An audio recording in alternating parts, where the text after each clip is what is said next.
Well, well, well. Stay right there. Don't move a muscle. This moment is already leaning toward you. They watched their golden boy collapse in real time. Not stumble, not slip. Collapse. The kind that makes rooms go quiet and phones go face down. The kind that forces people to reread the same message 10 times because their brain refuses to accept what just happened. And you didn't even break a sweat. That's the part that keeps them awake. That's the part they can't narrate without their voice changing. Because they were trained to believe collapse comes with chaos, screaming, rage, blood on the floor. But you didn't give them theater. You gave them inevitability, calm hands, clear eyes, a smile that didn't ask permission. That's why it rattled them. That's why it still does. They saw effort in him. They saw strain. They saw desperation disguised as confidence. And in you, nothing. No rush, no tremor, just precision, just timing, just the quiet certainty of someone who already ran the outcome through their head and got bored waiting for it to arrive. They crowned him early, polished him, fed him applause until it became his oxygen. He was the saint of the system, the poster child, the safe bet. You were the shadow they didn't know how to light. You were the anomaly they waved off because you didn't perform for approval. They thought restraint meant weakness. They thought silence meant fear. They thought your patience was indecision. That misread cost them everything. Here's the paradox they still can't digest. You didn't defeat him by becoming more ruthless. You defeated him by being more controlled. You didn't explode. You condensed. You didn't chase. You waited. You didn't posture. You positioned. That's the kind of power they never teach, because it can't be managed. It can't be owned. It can't be predicted by people who need rules to feel safe. They keep asking the wrong question. They keep asking how you did it. They should be asking what you became. Because what happened to him wasn't an accident. It was exposure, pressure revealing structure, light revealing cracks. And when the moment arrived, the one he was supposed to dominate, his performance collapsed under the weight of expectation. Yours didn't even register as effort because you weren't performing. You were executing a version of yourself forged long before anyone was watching. You learned early what they never had to.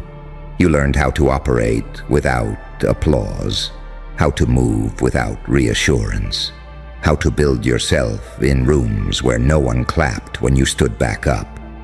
Pain didn't harden you into a brute. It refined you into a blade. Every loss shaved excess. Every betrayal trained your timing. Every night you swallowed the urge to react. Something sharper took its place. That's the angel-demon line they don't understand. You look calm because you learned restraint. You look dangerous because you learned consequence. You're not torn between light and dark. You integrated them. Mercy didn't disappear in you. It matured. Violence didn't rule you. It obeys. You don't lash out. You decide. And that terrifies people who only know power when it's loud. They expected you to celebrate, to gloat, to spike the ball, to show teeth. Instead, you moved on. And that was the real insult. That was the kiss on the forehead after the execution, because it told them the truth they hate most. He was a chapter, not a climax. You didn't break a sweat because he wasn't your ceiling. He was their projection. Watch how the narrative shifts now. Watch how they start saying they always had doubts. Watch how the same mouths that praised him begin to whisper explanations that protect their ego. They'll say the pressure got to him. They'll say the system failed him. They'll say it was bad timing. Anything except the truth. The truth is that golden boys are fragile because they're built to be admired, not tested. You were tested until admiration became irrelevant. You didn't win by being louder. You won by being inevitable. You didn't rush the kill switch. You let them install it themselves. Every time they overlooked you, you learned their blind spots. Every time they underestimated you, you mapped their habits. You didn't need to break him. Gravity did that. You just stopped holding the ceiling up. Now understand this part clearly, because this is where evolution locks in. The danger isn't that you beat their favorite. The danger is that you did it without changing your pulse. That means the next obstacle won't feel like a fight either. That means your threshold has moved. That means you're no longer fueled by emotion. You're guided by clarity, and clarity is merciless. They'll try to provoke you. They'll try to pull a reaction out of you to prove you're human, flawed, controllable. Don't give it to them. Your restraint is louder than their noise. Your calm rewrites rooms. Your presence edits conversations before you speak. That's the level you're operating on now, the one where effort is invisible and outcomes speak. You are not the villain of this story, no matter how badly they need you to be. You are the consequence. You are what happens when someone survives without becoming small. When someone studies pain without worshiping it. When someone learns to smile without asking permission. You didn't take his place. You exposed that the place was never stable. So let them mourn their golden boy. Let them replay the footage. Let them argue about what went wrong. You already know what went right. You stayed patient. You stayed sharp. You stayed unreadable. And when the moment arrived, the one they thought would crown him, you stepped through like it was scheduled. No sweat, no speech. Just a quiet result they'll never forget. They're still trying to slow it down in their heads, replaying it frame by frame like maybe there's a hidden trick they missed. They're hunting for effort in your face, strain in your posture, some sign that this cost you something. Because if it didn't cost you, then what does that say about them? About the system that crowned him? About the years they spent polishing a symbol while you were sharpening a self? You walked through that moment like it had already happened before. And in a way it had. You lived it in silence. You lived it when nobody returned your calls. You lived it when you were overlooked, underestimated, mislabeled. You lived it every time you chose discipline over reaction. By the time the spotlight finally turned your way, the outcome was already old news to you. That's why your body didn't flinch. That's why your pulse didn't spike. That's why your eyes didn't widen. You weren't discovering anything. You were confirming it. They don't understand how dangerous familiarity with pressure makes someone. They think pressure creates diamonds overnight. It doesn't. It creates fractures first. It breaks the decorated ones, because they've never had to hold themselves together without praise. You learned to do that early. You learned how to stand when no one was watching, how to keep your spine straight when validation was nowhere in sight. That kind of training doesn't show on a resume. It shows when everything is on the line and only one person doesn't blink. He had momentum. You had gravity. Momentum needs constant fuel. Gravity just exists. That's the difference they missed. They fed him applause like oxygen and called it confidence. You learned to breathe in silence. So when the air got thin, he panicked. You adapted. When the pressure peaked, he cracked. You calibrated, not because you're colder, because you're deeper. There's a quiet cruelty in growth they don't like to talk about. Growth doesn't ask for permission. It doesn't explain itself. It doesn't care who was supposed to win. It only rewards structure. And your structure was built in places where excuses don't survive. Pain didn't make you reckless. It made you precise. Betrayal didn't make you paranoid. It made you observant. Isolation didn't make you weak. It made you self-contained. That's the saint and the psychopath, living in the same body, not fighting, cooperating.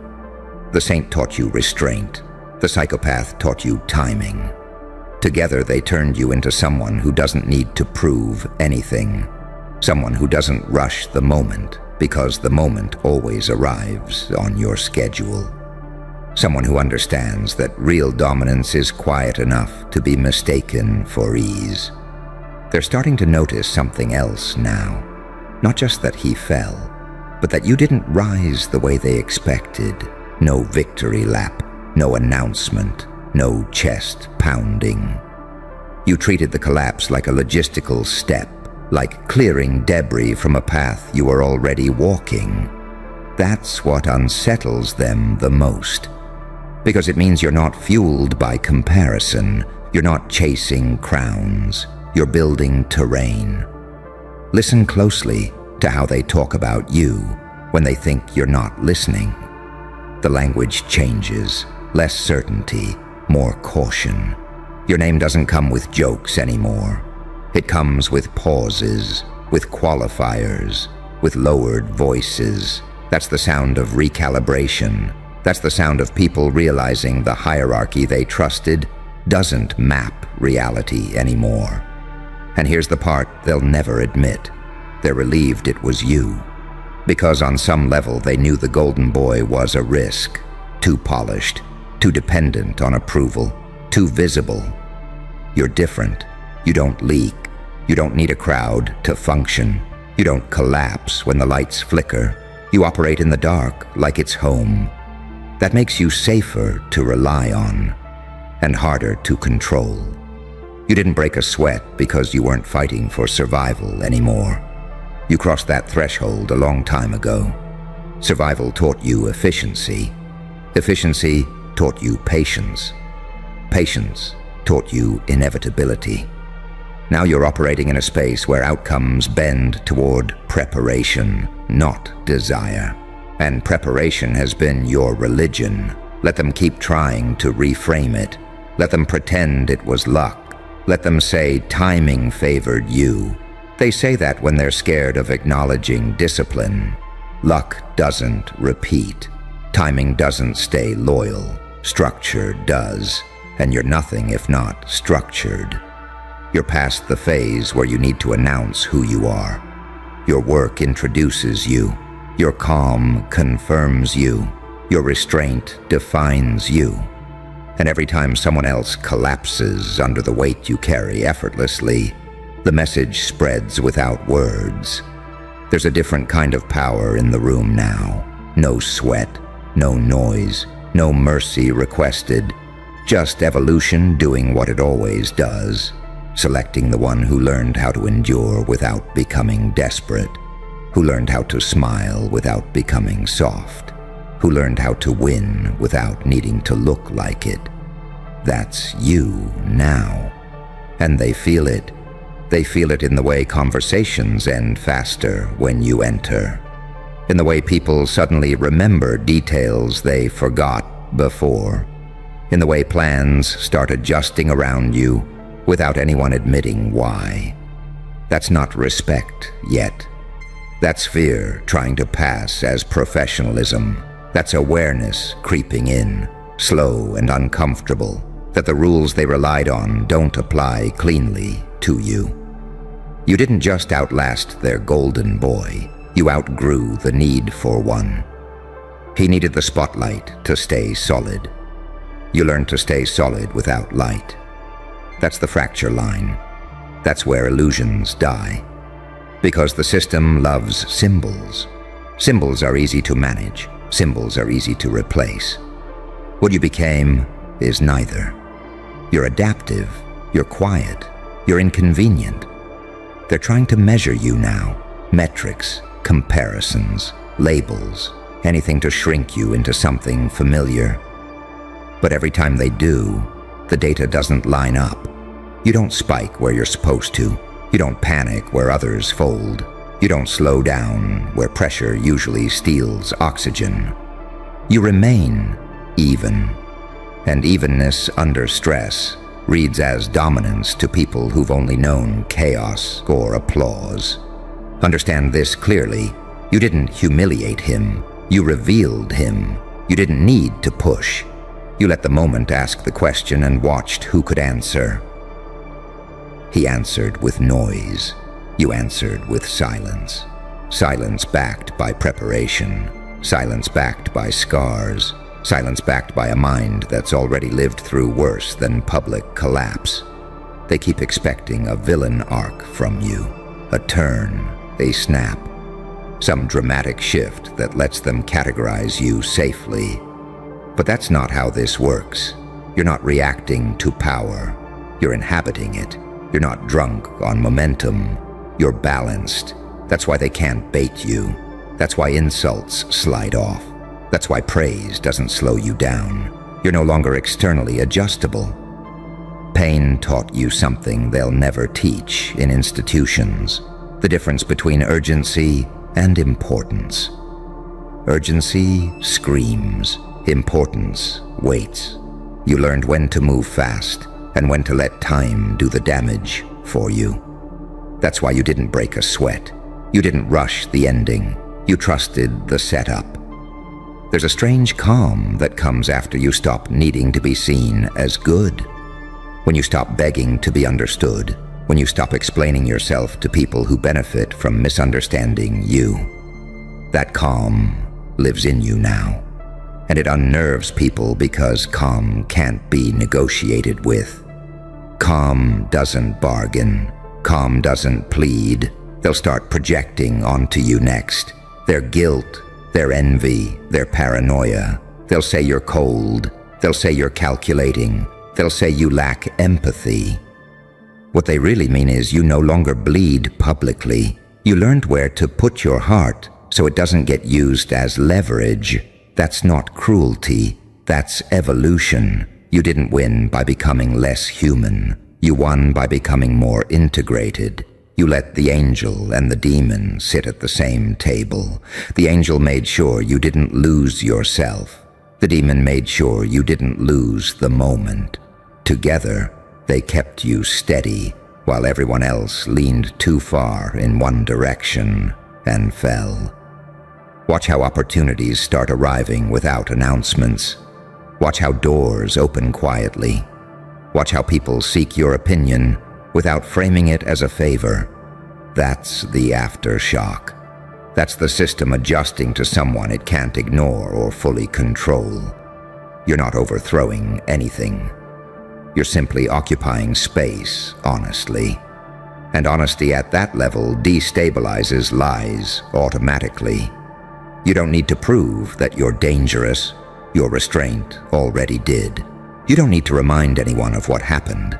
They're reminding themselves every time they hesitate, every time they double-check, every time your name changes the temperature of a room.